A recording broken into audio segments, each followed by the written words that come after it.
step back with a piece of paper and a pen and list out all the things that you've spent money on because you have a business. CODB. So if you're in like free Facebook groups and stuff, you might see people like me screaming at you for your pricing because you haven't done your CODB, and you're gonna be like, what the heck is CODB? COD is cost of doing business.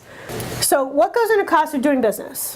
When you're starting, you have a lot of first-time expenses, like going to your county courthouse and getting a $30 DBA, doing business as. Doing the business as McKay's Photography, you take that piece of paperwork to the bank to get a real checking account for the business. That's the first thing everybody needs to do, is do get a DBA.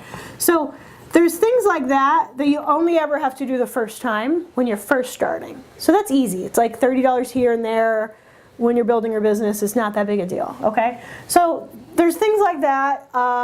There's probably like, you'll do a lot more workshops, like this kind of stuff, in-person workshops. You'll do a lot more of that in the beginning also, because most of them are geared towards beginning photographers. So you're gonna spend a lot more on education, and that includes the time it takes to watch YouTube videos and buy PDF downloads for $5 here and there. So there's a lot of like beginning costs of doing business. You also have your website with hosting, and maybe you buy a theme. That stuff comes probably every couple years also. So you need to like long-term think about budgeting for that. You'll buy more computers and hard drives and gear. Both of these are recurring expenses. Let's say every 3 years. Do you know why that is? To upgrade? Exactly. Every time you get a new camera, you have to upgrade your computer because your computer can't handle the camera. Plus you just like using it so much more that it burns out. Hard drives crash all the time. I've actually switched to Drobos, which are like a redundant thing. So it's like, instead of just buying $200 hard drives everywhere, I have like a robot that manages $200 hard drives. So if you don't put upgrades into your pricing, you won't ever be able to afford a new camera or a new hard drive or whatever. So cloud storage, all that stuff costs money. So all of that stuff needs to, you know, play in. You also have software fees. Sometimes you can just buy it outright, but most things these days are a monthly fee. So that might be like an everyday cost of doing business. But these are in the beginning. Okay, you're every day, all the time, piggybacking on the software thing. That might go that way. But I do recommend you just buy it, because then you don't have monthly fees. Like there's a bookkeeping software, it's like an office management software that I've been using since 2009, and I've been paying $49 a month for it since 2009. Yeah, I don't want to do the math on that. Because I probably should have just bought the $3,000 software when it came out. Yeah. So frustrating. But does it make me $49 a month? It does, because you know what it did is it taught me how to do my math. Right. That's one of the things I love about that software. It did pay for itself immediately, but it's just still like every month I pay that bill and I'm like, why? Okay, so try to buy software that you know you can buy. Whenever you can get to that point, like year 2, try to buy software. Okay, so let's get into like day-to-day expenses, like every year, every job, every day, every month. So these are monthly, and these are just in the start of your business. And there's many more to that, obviously. You're gonna want nicer clothes for client meetings, that kind of stuff, right? But generally speaking, monthly, you're gonna have, and again, what's one thing I always tell people? I don't care if you have a job or a spouse, you need a budget for this shit anyway. So health insurance, okay, liability insurance, you're gonna want gear insurance. All right, that's just insurance, and we already have 3 things. What else? Oh, auto insurance. Because guess what? That becomes a business expense now that you're self-employed. Okay, so let's talk about gas and upgrades. Like I lease my car, but the cool thing about, here's a perk of being a small business owner is McKay's Photography leases the car, and I actually only count my personal driving, which I work from home, so it's very little. So actually it's a tax write-off. Smart. Okay, so auto insurance, gas, upgrades, all the crap that comes with having a car, all the crap that comes with having a business, all the crap that comes with being a person. You also you might have the software, like I said, monthly. I have an alarm system on my house.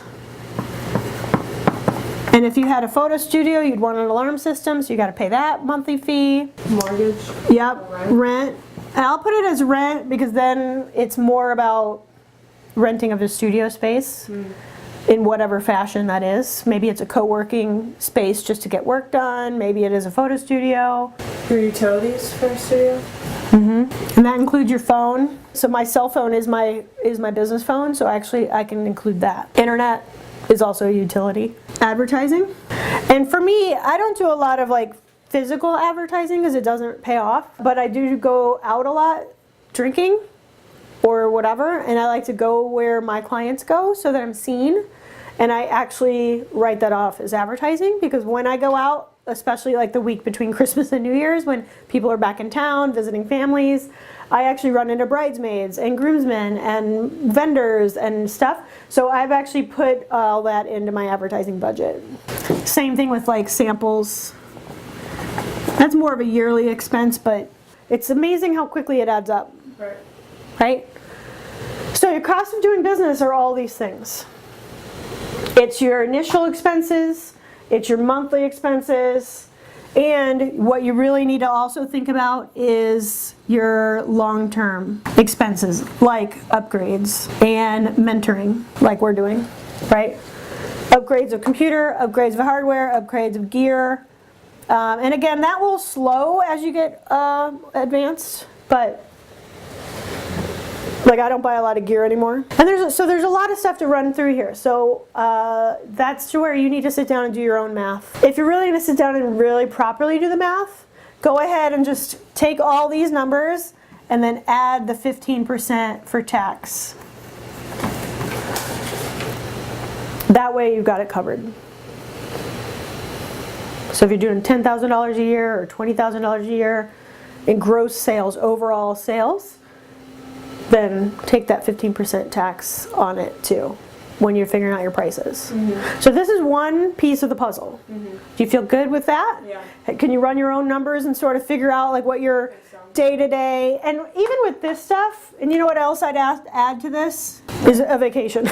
Because you don't get a 2 weeks vacation or sick days or holiday pay or anything. So I would actually be really my normal devil's advocate and say you need to pay yourself your vacation because you need a vacation. When you're self-employed, you work all day every day for yourself and it's very rewarding, but it all blurs together. And so I think you should actually, like, if you take a $1,200 vacation every year, go ahead and put it into your sales. And so with this long-term stuff and the start stuff like these and the monthly, put it all together in a jumble and divide it by every month. So some months are going to be worse than others, like your vacation. But just put it in there of like, okay, if I'm spending $1,200 a year on a vacation, that's $100 a month. So you can add that to your monthly bill. It's just $100 a month in vacation. You could actually go even further and add your retirement in there too. So I would do vacation and 401k under your monthly bills, even if you pay for it yearly. Just figure it out what it would be per month. Does that make sense? Yeah. Because if you don't think about it in the very, very beginning when you're doing your prices, it's too late. Yeah. And then you're going to have to scrounge for that money or work more, which working more is fine, but you'll have some years that are leaner. In the leaner years, at least you have your base covered, including mental health. You know, I mean, I would actually even add like a gym membership, even though technically you can't write that off. But like, if you need yoga to break, you know, after a wedding, you know, you can budget that in too. But that's my point. Whatever you need in your life to have that's business related needs to come out of your actual pricing.